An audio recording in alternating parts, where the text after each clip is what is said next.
क्रियापदाबद्दल अधिक माहिती सांगणाऱ्या शब्दाला काय म्हणून ओळखलं जातं? स्वागत आहे मित्रांनो तुमचं द युनिक अकॅडमी पोलीस भरतीवरती. चला तर पाहूया काय म्हणलं जातं. जो शब्द किंवा जे शब्द क्रियापदाबद्दल अधिक माहिती सांगतात त्यांना काय म्हणतात? त्यांना क्रियाविशेषण म्हणतात, विशेषण म्हणतात, शब्दयोगी अव्यय म्हणतात की सर्वनाम म्हणतात? सिंपल आहे. जो शब्द क्रियापदाबद्दल अधिकची माहिती सांगतो त्याला आपण क्रियाविशेषण म्हणतो. म्हणजेच काय? पर्याय क्रमांक 1 योग्य. मग जो शब्द नामाबद्दल अधिकची माहिती सांगतो त्याला काय म्हटलं जातं? तर त्याला म्हटलं जातं विशेषण. ओके, म्हणजे ही जोड आहे.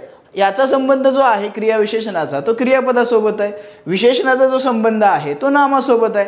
नाम कशा पद्धतीचं आहे कोण सांगतं? तर विशेषण सांगतं.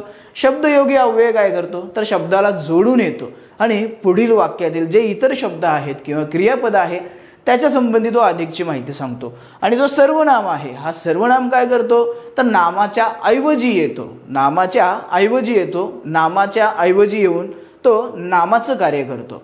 म्हणजेच ह्या प्रश्नाचं उत्तर असेल पर्याय क्रमांक 1 क्रियाविशेषण. मित्रांनो, हा व्हिडिओ आवडला असेल तर लाईक करा, शेअर करा. चॅनलवरती नवीन असाल तर चॅनलला सबस्क्राईब करा. भेटूया नवीन व्हिडिओमध्ये. धन्यवाद.